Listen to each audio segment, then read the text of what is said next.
Hello. Fancy seeing you here. Orange juice? Certainly.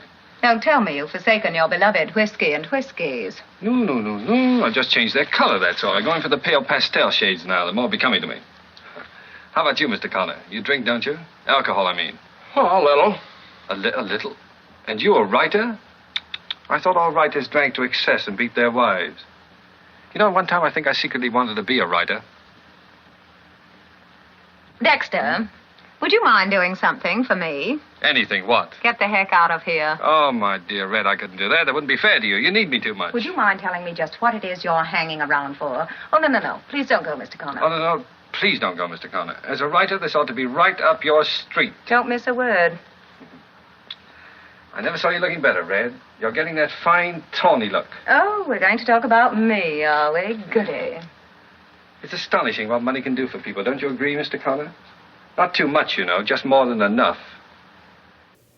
Hello and welcome to Book versus Movie. This is a podcast where we read books that have been adapted into movies, and then we try to decide which we like better, the book or the movie. I am Margot P. of colonialbook.com, and this is my good friend and co-host, Margot D. of Brooklyn Fit Chick. Hi, everyone. Forgive our allergies, we were just saying. It is high allergy season. It is spring. I'm very excited. We were just saying we're super excited about today's episode. If you saw the title and you thought, well, I didn't know the Philadelphia Story was based on a book. It's not really. It's based on a play. But we try to do a brand new episode every single week. We can't always do like a massive novel, epic, story every single time. And so we'll consider any movie that's been adapted from any kind of literary source. It could be a magazine article or a short story, a novella, or a play, as in today's episode. We're always looking for ideas. We have coming up mysteries in May. Mm-hmm. So if you're a mystery lover, please join us online. There are a few places where you can meet other listeners, interact with us, and make those suggestions on the internet. We have a basic Facebook page. Be sure to like it, but we're much more interactive in our Facebook groups. You type in Book vs. Movie Podcast Group and ask to join. We just ask that the movie be on a major streaming app. And just so y'all know that play, they are called, in the theater, the actual script for the play is called a book. So we are... So there. But we also have a couple of posts there that talks about past episodes we'd cover. We have one of our listeners is coming up with an Excel sheet. We are thanking that person in advance for taking that on. We've been doing the show for 10 years, so you could imagine we're looking for ideas. Okay, so we're on Twitter, Instagram, and Threads, and there you type in Book versus a Movie, and then we have an old-timey email, Book versus Movie Podcast, spelled it out, at gmail.com. And if you would like some stickers, send us your address, and we will drop them in the mail for you. I was looking in the group last night, and somebody was asking our Ben-Hur episode and about all of our series on Harry Potter, and I was trying to think, and I realized, no, we never did Ben-Hur, and we only did one Harry Potter, right? And I can't even remember which one it was. I think it's one of the Sorcerer's Stone. Oh, no. I don't remember which one it was, but it was only the one. Also, that's been when we used to do bi-weekly or bi-weekly shows. So yes, we had a longer time. Longer books. Right. So... Yeah, for the way things are going right now, we're just keeping it to shorter books if we can. We're super busy right now. Yeah. Exactly. Or we stack it up. Like we'll do one about a song to a movie, and then we have some time in between. But we're not always super planned out, in case you didn't notice. But we really do kind of lean on our listeners for suggestions. So thank you for that. We only have a couple of guidelines as far as suggestions when you want to make suggestions. Number one is the source material has to be easily available for us to get our eyeballs on and for you to get it. And hopefully we can get it from a Libby from our library app or something. So it can't be something that's out of print and we got to go to eBay and dig it up. The movie has to be streaming on a major platform so that we all can enjoy it, and because we try to let you know what's coming up, and a lot of us like to read along and watch along, and so we want to make sure that everybody can do that. So as long as it's streaming and as long as the source material is easily accessible, we will consider it. And if you really enjoy the show and would like to help keep us in books and movies, you can also support us on Patreon. Patreon. Look up Book vs. Movie podcast there. We've been doing the show for 10 years, starting this year. So there are so many episodes. We're kind of going 2021 and then previous to that on the Patreon wall. I actually put up a couple of new ones. Love Story, Being There, Benjamin Buttons. We put up the Curious Case of Benjamin Buttons and Arrival. That's coming up next week, but we have like a ton of really great movies up there. And as Margos says, we just use it for books and the movies and the streaming and the stuff like that just to keep the show together. So I want to thank Javier for signing up this week. We really appreciate it. If money's tight or you're just looking for another way you want to help support us, leaving us a review in Apple Podcasts is a really helpful way to do it, or wherever you get your podcast. Just make sure to subscribe. But also, if you could leave us stars or a review, that'd be amazing. And I want to thank Brooklyn Listener for leaving us 5 stars recently. Thank you. A local to you. Yeah, yep. She's been on the show, actually. It's Kristen Meinzer. Yeah. If you are new, yes, we are both named Margot. Margot D lives in Brooklyn, as we just said, and I, Margot P, live in San Diego, California. So we are transcontinental. Is that correct? I guess so. That's the right use of that. This was so much fun. I really, really enjoyed. I didn't know anything about our playwright. I knew who he was, and I knew about this play, and I knew about Holiday. We are going to be talking about the Philadelphia Story. And you know what's so funny? This is a classic film.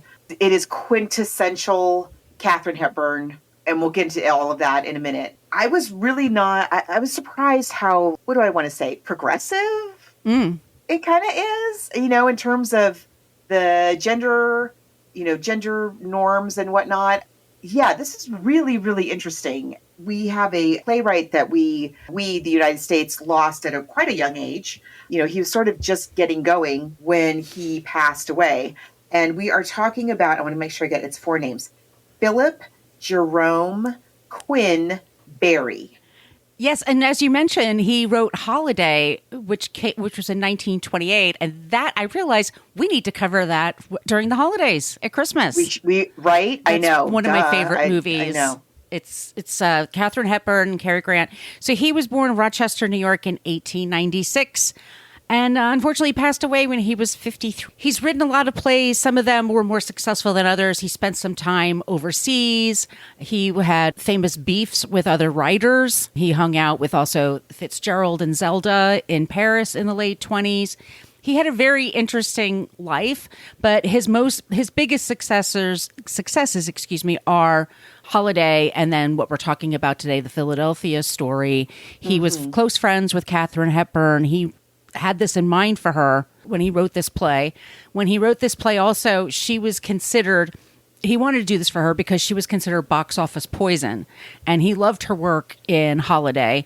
And so he wrote this character, and I never knew this, Tracy Lord, which I had to laugh because I remember that.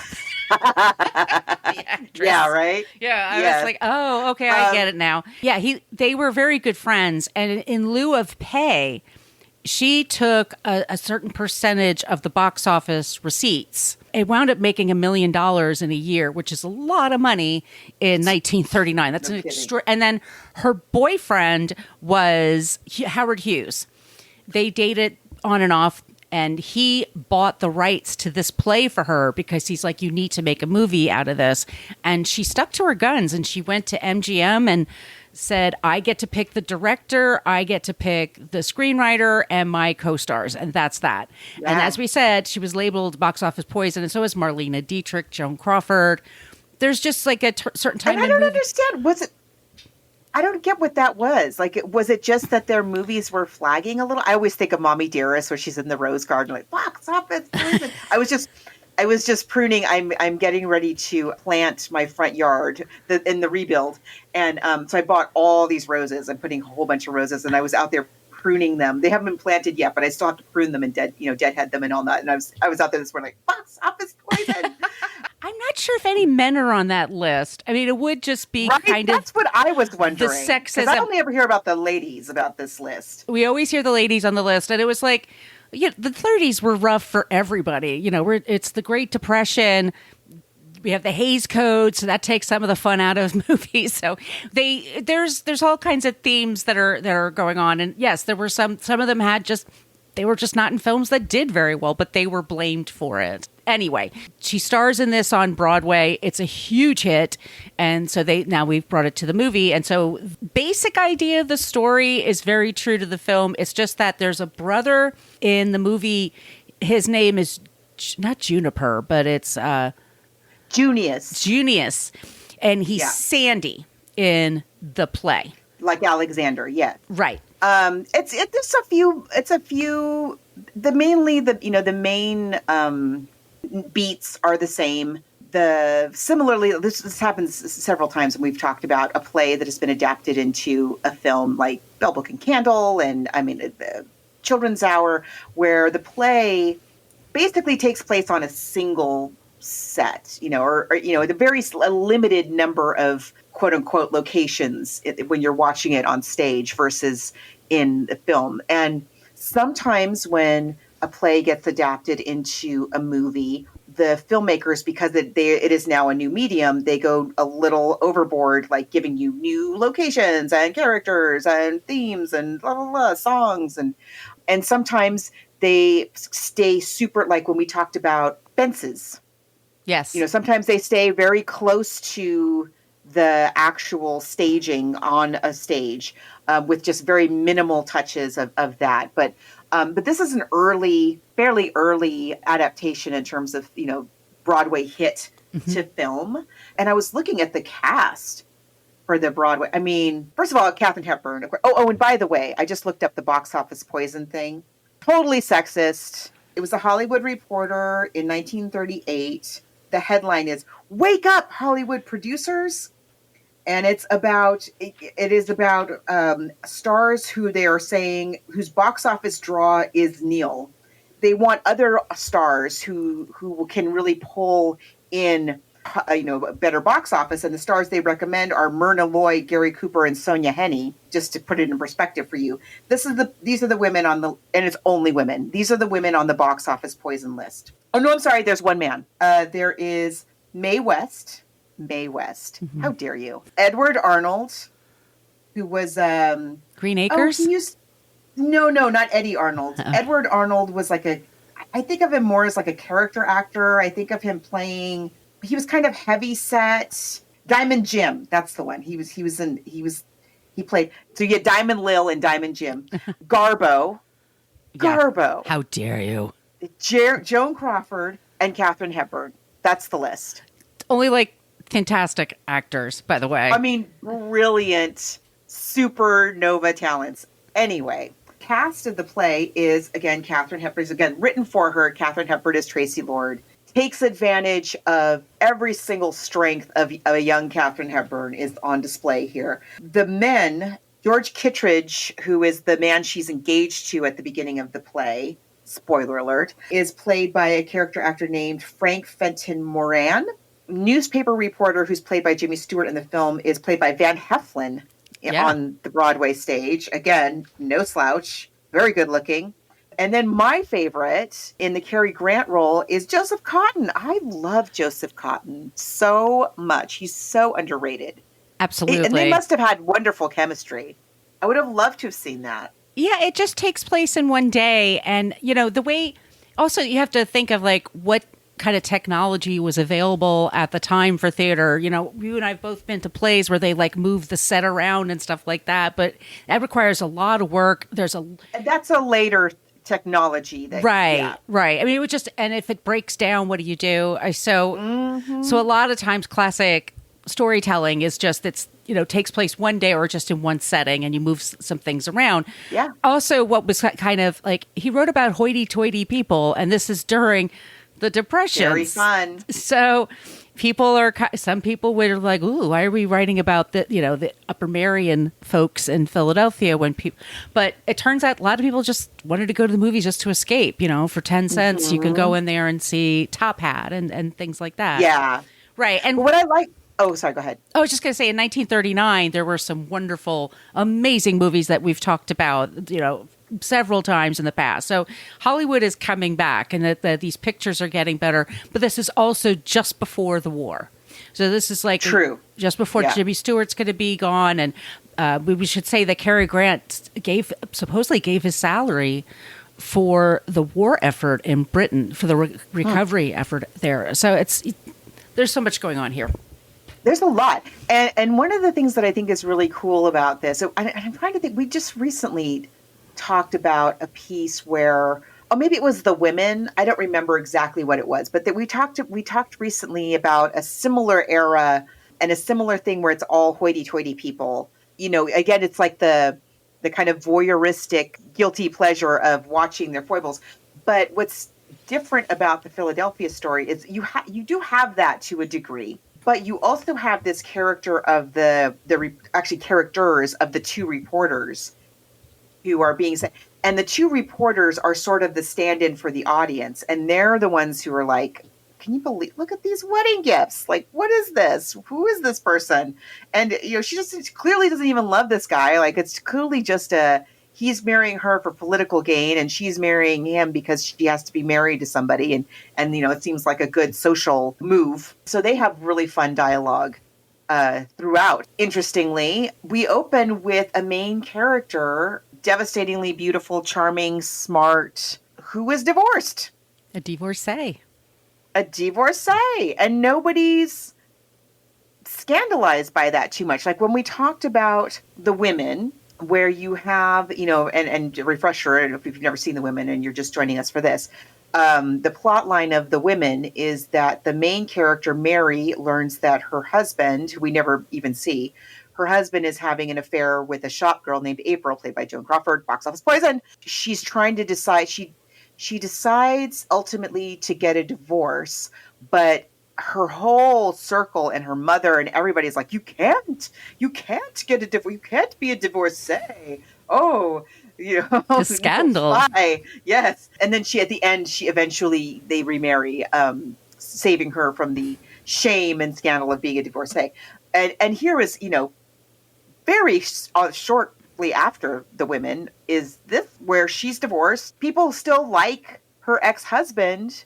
Nobody's chastising her, or it doesn't really say anything about what kind of a woman she is, that she's divorced. She just is. Yeah. And she just didn't work out. Yeah. And Dexter is the CK Dexter is the one that she divorces. And so she's going to marry this new guy, Kitteridge. And there's a reporter it's called Spy Magazine. This is all like, oh, that's why there was a Spy Magazine in the 90s or 80s and 90s. Anyway, it's clever. All these things kind of pop up in my head. But these two reporters are going to go. Once again, the mainline Philadelphia area is known for being, I used to live in Pennsylvania. It's a very wealthy, old money, a lot of politics. What's funny is that they went to scout for locations in that area. We're considering that to film the movie. And it was actually so posh and so much, like they had just so much acreage, like the wealth was just gobsmacking. Like, it's going to be too much. Nobody will believe us. It'll seem garish.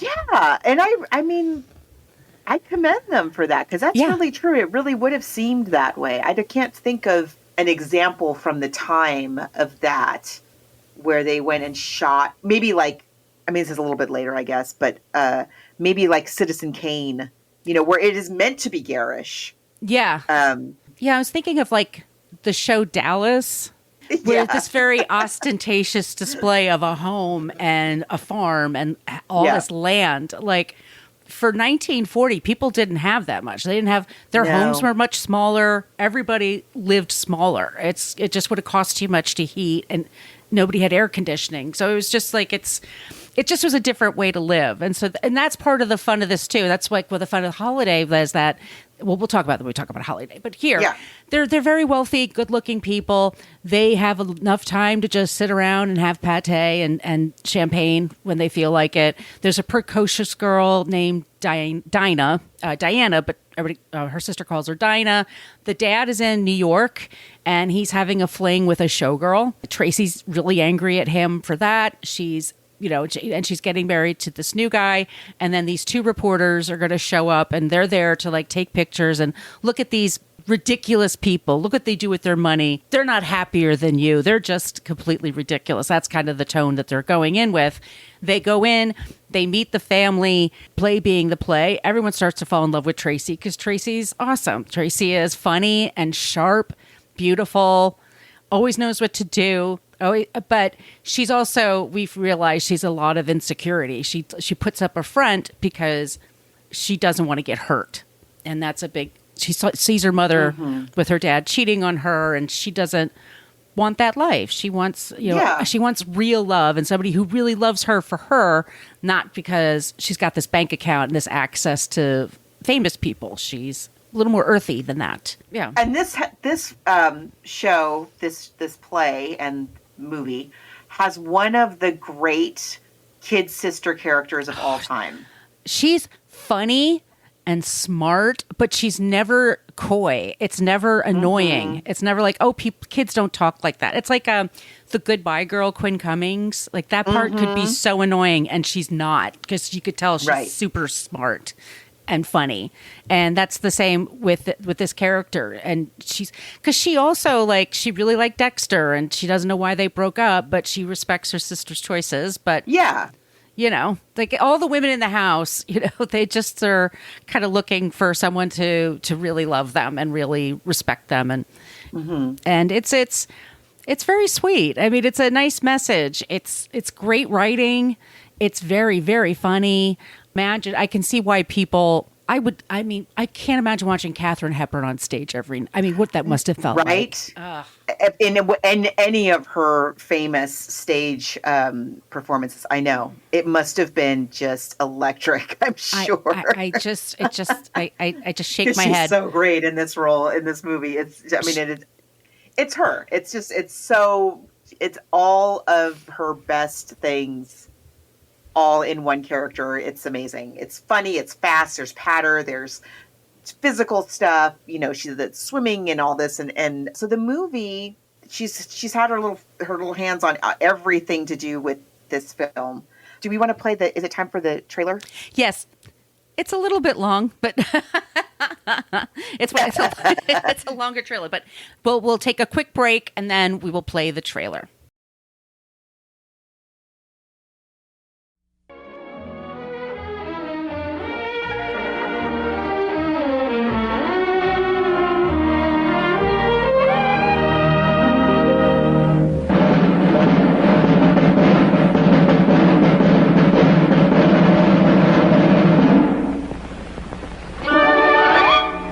You're slipping, Red. I used to be afraid of that look. The withering glance of the goddess. I didn't think that alcohol would do... Oh, shut up. Dinah, stay here. Oh, please, Mother. Maybe he's going to soccer again. It's what everybody feels about you. It's what I first worshipped you for from afar. George, listen. First, now, and always. Only from a little nearer now. Hey, darling?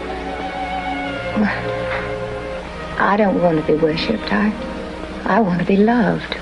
Someday over the rainbow, way up high. What is this, Connor? Oh, easy, old man. She's not hurt? No. Not wounded, Saul, but dead.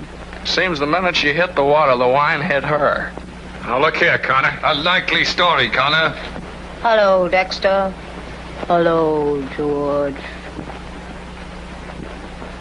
Hello, Mike. You have a good mind, a pretty face, a disciplined body that does what you tell it. You have everything that it takes to make a lovely woman except the one essential, an understanding heart. And without that, you might just as well be made of bronze. And the night that you got drunk on champagne and climbed out on the roof and stood there naked with your arms out to the moon, wailing like a banshee. I told you I never had the slightest recollection of doing any such thing. What in the name of all that's holy am I to do? Tracy. Yes, Mike? Old Parson Parsi, he's never seen Kittredge before, has he? Now look, I got you into this thing, and I'll get you out of it. Will you marry me, Tracy?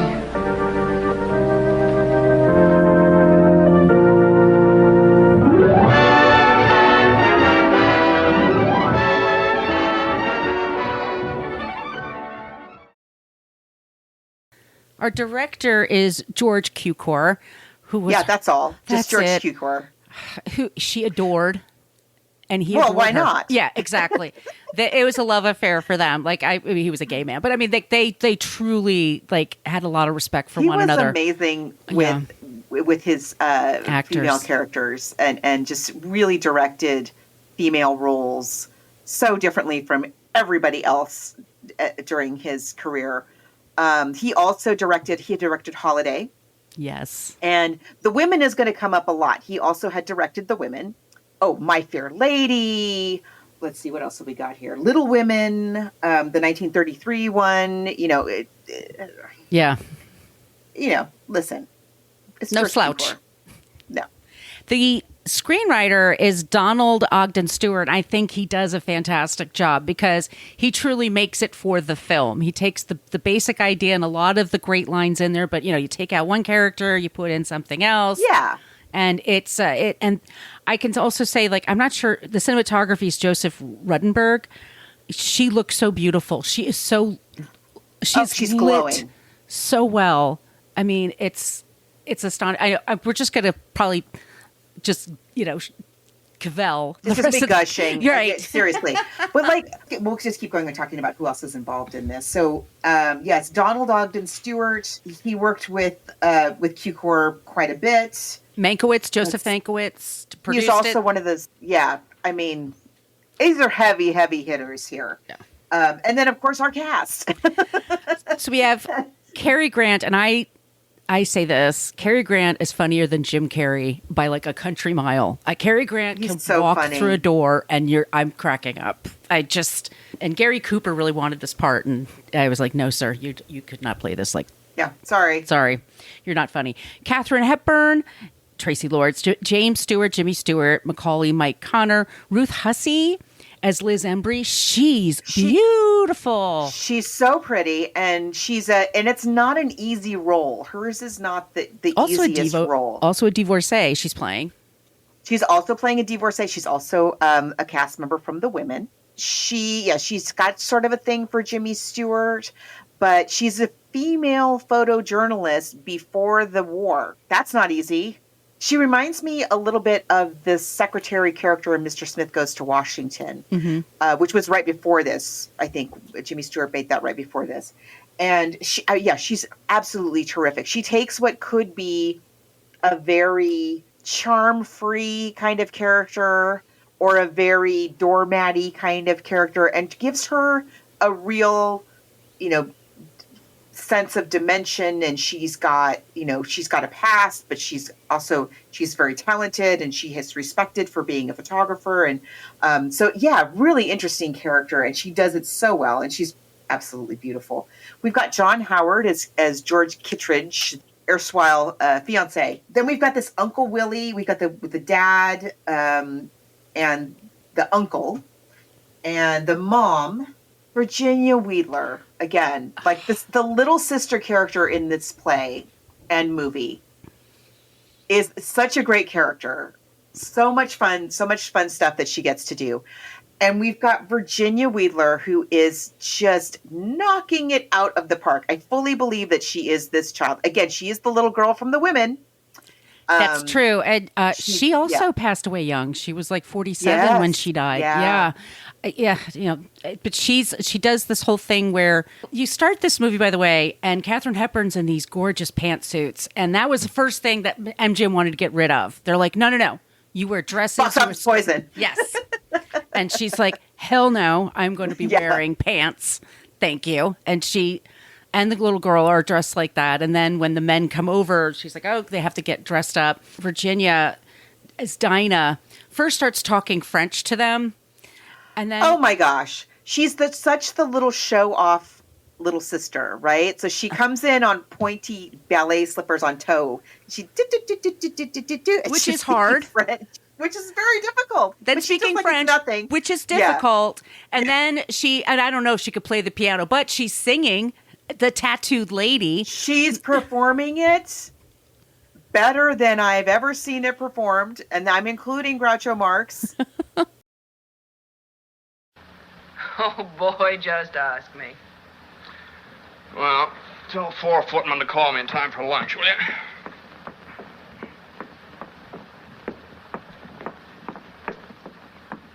Ah, how do you do? Friends of my brother Junior saw you not. No, I am Dinah Lord. My real name is Diana, but my sister changed it. I'm Elizabeth Imbrie. This is Macaulay Connor. Enchanté de vous voir. Enchanté de faire votre connaissance. I spoke French before I spoke English. My early childhood was spent in Paris where my father worked in a bank.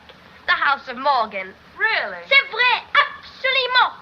Can you play the piano? I can, and sing at the same time. Listen. Lydia, oh Lydia, say have you met Lydia? Oh Lydia, the dance lady. She has eyes that folks adore so, and a torso even more so. Lydia, What is this? Lydia, that encyclopedia. Idiot Lydia, the queen of tattoo. On her back is the Battle of Waterloo. Beside it, the wreck of the Hesperus too. And proudly above waves the red, white, and blue. You can learn a lot from Lydia. Ah, Denise, tu es un véritable petit Chopin. Who I also love, but Same. But this performance, it's so good. It is so good. So these women are, they're playing by the rules, but they're also kind of giving it a wink and a nod. Like they're still doing their own thing. They have their own way of looking at the world. Liz and Mike show up, and she now has to she's getting married to George. Cary Grant's coming around trying to figure out, is she really going to go through with this? And then think about what Katherine Hepburn's doing. Like, she has three men that are kind of mooning over her, which is three men fighting over her. Yes, over her. That's what we've got here. And you get it. And I will say this also for the character of Liz, is that she's crushing on Jimmy Stewart. We don't know how far their relationship is. We kind of there's something there, but she also just doesn't get super jealous either. She's kind of like sanguine about things. Katherine Hepburn. Yeah, exactly. You kind of got to know when you're licked. Like that's that. But yeah, they have this really interesting repartee. There's Katherine Hepburn when she's diving into the pool, and that's not a stunt double. No, that's her. That's her. She's amazing. Just could do everything perfectly. And George is actually the erstwhile fiance. He's a nice guy. I mean, I think he really cares about her. I mean, and also it's advantageous for him to get married. Yeah, but he's not a skunk. horrible person. No, but he's also not like. It's really interesting to me this play because, as we said, like unlike in The Women, where it's Mary is struggling with do I subject myself to the societal stigma of being a divorcee for the sake of my pride, because my husband, and they never ever like blame the husband ever in The Women, and everybody's talking to that character about whether or not she should subject herself to being a divorcee, because everybody knows that's bad.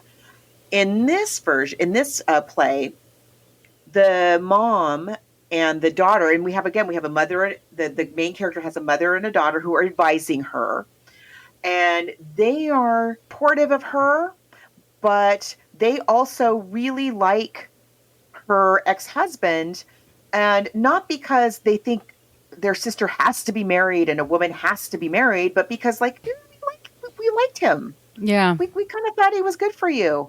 What was so bad about him anyway? You never told us. And it's so much, it's just such a different worldview than pretty much any other film that you would have had out at the time. But yeah, I mean, the fact that we have this amazing cast, the cast is just every little person, every character that they interact with that comes in and out. Yeah. The librarian. Librarian. Oh my God. Like you get the flash to say she does that all day long, shushing people. But she's like, how are we? She's like, it's like, yeah. So Mike is actually a writer. He wrote a book of short stories, but he's like, I can't make a living on this. We're like, yep, we get that. So that's why he's working in magazines. But she goes to the library to see, and I like it when Jimmy Stewart says to Cary Grant, you probably don't know where this is, but where's the library? He goes, oh, I know where it is. My family built it. He's kind of like, Oh, right. Okay. So anyway, so she realizes like, oh, he's a writer and he wants to do other things. And Jimmy Stewart says that Liz is a painter and she's really talented and he would, like for her to be able to do that. But he's explained to her, like some people, we have to make our choices because this is, you're very privileged without rubbing her face in it. So also her father, it's an interesting dynamic. Like she's mad at him for cheating and he kind of says to her, you want people to worship you. You want people to see you as a goddess, as a whatever. He goes, but you're a human being. And you need to understand that, that she disdains weakness. She disdains seeing anybody's shortcomings. That really annoys her. And he's trying to tell her like, everyone has their shortcomings. Everyone. I would like to see you see that, for other people and also give that grace to yourself is what he's trying to say. That's how we would say it nowadays. But anyway, that's the thing she's learning. So as she's going through the rest of the movie, she's seeing how she treats people, looks at people, and also just how people speak to her and talk to her and think of her. And she doesn't want to be thought of as a jewel or a painting or an object. She wants to be thought of as a person. And so, of course, that means she's going to get really, really drunk at her engagement party. And it involves, who does drunk better than Jimmy Stewart and Katherine Hepburn? I mean, the two of them. And Jimmy Stewart, when he's like hiccuping, when he visits Dexter. It's so fun. Excuse me.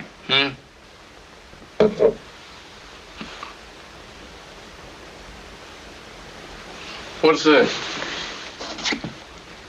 What's it, my book? Yes. Seek ye Dexter Haven, you have unsuspected depth. Oh, thanks, old chap. But have you read it? Well, I was trying to stop drinking. I read anything. And did you stop drinking? Yes. Your book didn't do it, though. Are you still in love with her? Or perhaps you consider that a very personal question. Not at all. Liz thinks you are. Liz thinks you are. But of course women like to romanticize about things. Yes, they do, don't they? Yes, they do, don't they? I don't know. I can't understand how you can have been married to her and still know so little about her. Can't you? No, I can't you. I have the hiccups. I wonder if I might have another drink. Certainly. Thank you.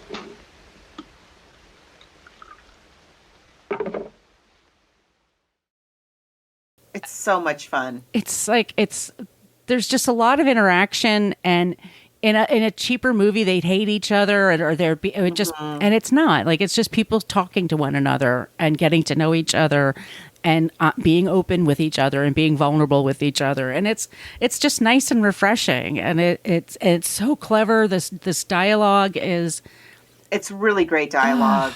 Put this, something about the pacing of it is very unusual too. There are moments where things are happening super fast. The dad shows up, this happens, that happens. We're going to act like the uncle's the dad and the dad's the uncle for some reason, and then it'll slow way down. Katherine Hepburn and Jimmy Stewart are getting the champagne, and they're pouring the champagne, and they're drinking the champagne, and they're starting to feel the effects of the champagne, and now they're really starting to feel, and so we have these moments where we get to slow down and just hang with these characters for a bit. And it's so much fun. And then it'll pick up again, and then it'll slow down. It's constantly, the pace is very fluid, I would say, in a way that makes it feel super fresh and fun. I was telling Margot, I was babysitting my niece and nephew last night, and I'm not a late night person. I'm in pajamas, if not in bed by like 9. This was a very late night. Yeah, I got home at like almost 2 a.m. last night. And so I had to stay awake because I had to drive home. And so I put the movie on, and darned if it didn't keep me totally engaged, super past my bedtime. And I was just watching, and I was enjoying, going back and like watching the way that they did this blocking in this scene, and and there's a lot of, we didn't even talk about all the physical stuff. The comedy. The physical comedy of Jimmy Stewart, Cary Grant, and Katherine Hepburn, let alone, the little sister and the mom and the uncle who drinks, and he's an alcoholic. He's a pincher. Oh, Lord. Oh, yeah, pincher. That's right. He's a pincher. It's like, okay, 1940. We should warn you, there are some very, very, we don't do those things today. We're not going to say those things today. We're not going to use certain terms today. I had to stop for a second for that one moment, and I was like, she did not just say that. And she did. Yeah, she did. And there's a couple moments where you're like, oh, yeah, we're not going to casually drop that into conversation anymore. But for the most part, I'm sure like today when they stage it, like, oh, that gets cut. They're just delightful characters. It's so much fun on so many. And I think, like you mentioned, the choices that were made with the art direction and the set, like just enough to suggest, first of all, that it's a very lavish home. Two, that it's a lavish home that they've lived in forever and ever and ever. To them, it's no big deal that it's a big lavish home. And grounds, they just enough to suggest that it's a vast estate without really making it, the opening of Citizen Kane, like I said before. But it's great. I mean, really, it's thing we know about Katherine Hepburn is that she had a very high personal standard, that she expected everybody to rise to meet or get off the pot, if and you will. She's not wrong. And she's not wrong. And so, this is everything is to that standard in this production. Absolutely every angle, every light, certainly every performance, every costume. I totally believe that they're sisters, her and her little sister, and I totally believe the mother-daughter relationship. The whole thing, like the first scene, the opening scene, which is the end, the end of her marriage with Cary Grant. Do they even say anything? I'm not even sure there's any dialogue. She doesn't say anything. No, it's pretty famous. You'll see this on in GIFs, but she cracks a golf club and throws it at him. He's leaving the house, and then he doesn't hit her, but he shoves her into her house. Once again, that's something played for laughs, so that's just the way it was. But then all of a sudden, boom! 2 years later, look at the house, and she has all of these gifts. But the way that they, again, it's a very physical scene, and the way that they perform it physically, but also like just the way they're looking at each other, you get their whole history in this super, super brief little vignette prologue without knowing anything about them or their names or anything. And it's all there just in their physical performances without a single word being exchanged between the two of them. It's so good. Did you see, you have BritBox, don't you? Yeah. Did you see the Cary Grant series? I still have not seen the Cary Grant series. I have to buckle myself down and watch the Cary Grant series. It's interesting. It's good. It's kind of a bummer because he was not so great to Diane Cannon. Yeah, that's the thing. I know would be coming, and I'd be like, oh, but she's so lovely. But she is. But it's his daughter Jennifer's the one who produced it, so it is with her permission. But yeah, he's like one of those, like when I got the Criterion Channel and then with TCM, like if they have a Cary Grant marathon, I'm like totally in. I just think he's so charming, and as I said, I think he's funnier than Jim Carrey. He does a double take funny. Better than anybody. Yeah. Well, we were just talking about we recently watched as a family North by Northwest. And even in the midst of the scariest parts of that movie, because it gets really intense, he's still making you laugh. He's still funny. Oh, he's so good. And to keep up with him, who do you have? And it's like Katherine Hepburn. And then who do you have to be the other guy? And it's Jimmy Stewart. Well, who doesn't want to make out with Jimmy Stewart? He's so adorable. And so it's great. It's fun. It's romantic. It has a lot to say, and it's also just it's escapism too. I mean, yeah, I love. I mean, and in terms of this is a weird one because I feel like first of all, we neither of us have ever seen it on stage. We certainly would never have seen it on stage with Katherine Hepburn. It's written for her, so you can't really say this is better than that. I feel when even reading the script, it's not like, oh, they had this great character and they cast her in. This was developed specifically for her. And the dialogue, and I really enjoyed learning about this playwright. Yeah. Because he's really, really interesting to me. I looking at the stuff more closely, the character dynamics and all of that, it is really different. He is zagging a lot, where he seems like he's using a lot of the same themes and tropes and things that are going on in other popular culture in movies and stuff like that. But he's got a little bit of a little slanty kind of like little bit of a slant on it that is really fun. So I'm going to have to call it a tie on Faith because I'm sure that it must have been absolutely spectacular on stage. If I could build a time machine, and I would want to go back to see a lot of Broadway shows, and this would be almost at the top. I mean, I would just need to see it, but this movie is so enjoyable, and it really does hold up. It's just wonderful. I know. Breaking news: Philadelphia Story. We like. It's great. I mean, really, the only thing, and I mean, so like nitpicking, the only thing is the little racist, that were very much part of just casual conversation. And there's only a couple of them. And that is the only thing that I would cut. And other than that, love every moment of it. Oh, so good. So good. Tracy, What do you want? you're wonderful. Oh, There's a magnificence in you, Tracy. now I'm getting self-conscious. It's funny, Mike, that's... Yeah? I don't know. Go up, I guess. It's late. A magnificence that comes out of your eyes and your voice and the way you stand there and the way you walk. You're lit from within, Tracy. You've got fires banked down in you. Hearth fires and holocausts. I don't seem to be made of bronze. No, you're made out of flesh and blood. That's the blank, unholy surprise of it. Why, you're the golden girl, Tracy. Full of life and warmth and delight. Oh, what goes on? You got tears in your eyes. Shut up. Oh, Mike, keep talking. Talk, will you?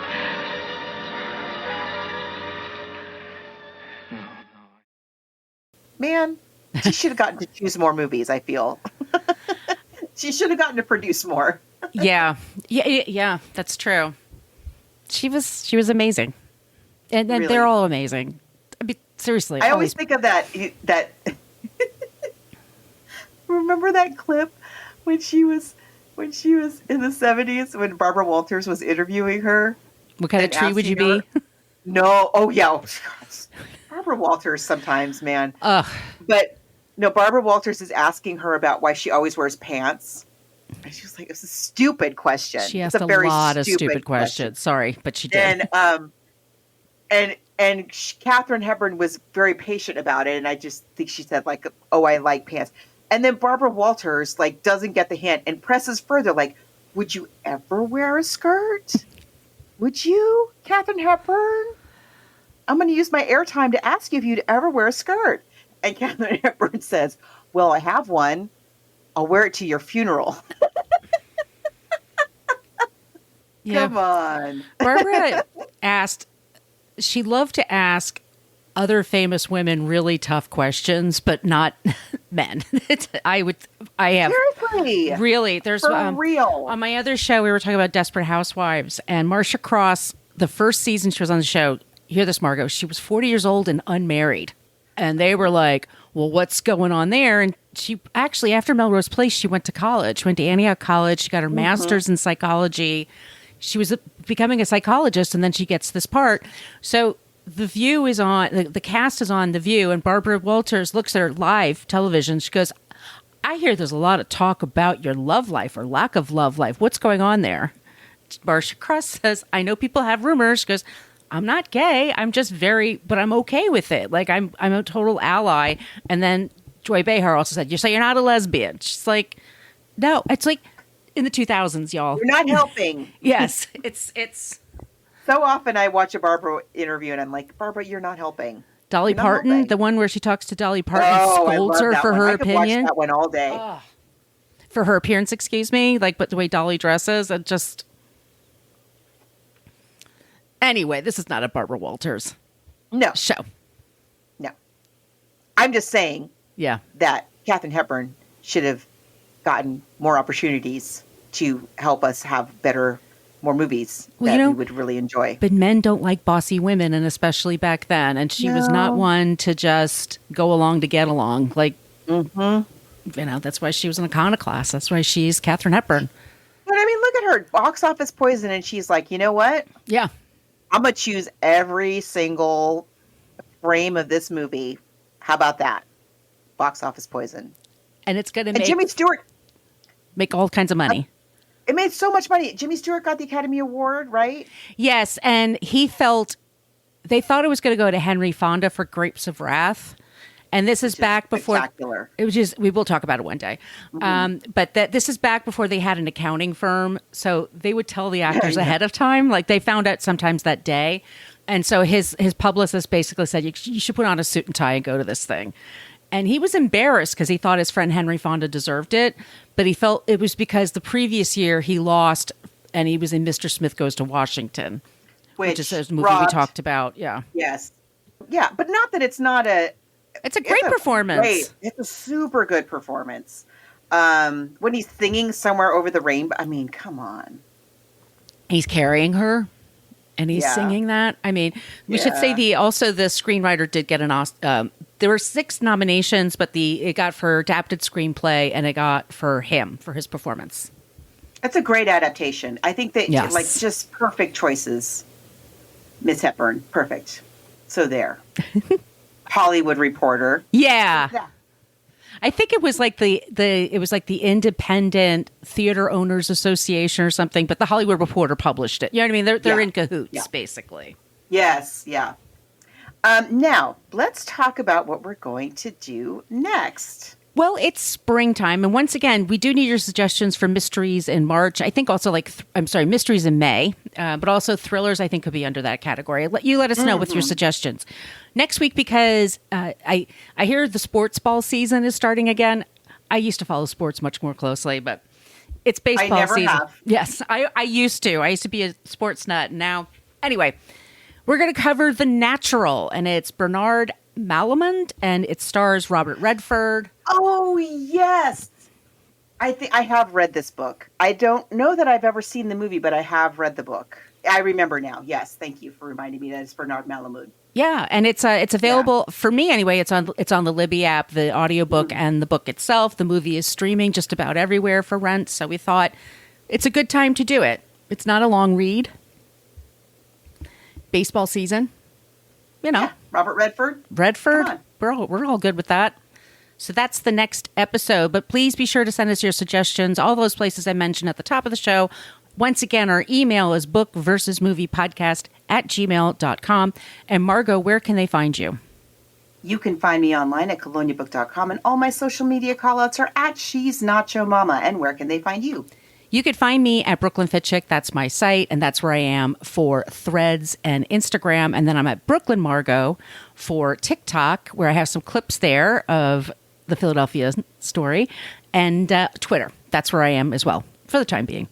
Okay, everybody, thanks so much for joining us. We'll be back soon with a new episode. Batter up! Thank you so much for listening to the Book versus Movie podcast. We're a part of the Frolic Podcast Network. You could find more podcasts you will love at frolic.media/podcasts. You could find us on Twitter, Threads, Blue Sky, and Instagram at Book versus a Movie. Just spell it all out. We have a Patreon page. Type in there Book vs. Movie Podcast, where you can find 8 years worth of shows. You can follow Margot D on social media at Brooklyn Margot and also Brooklyn Fit Chick.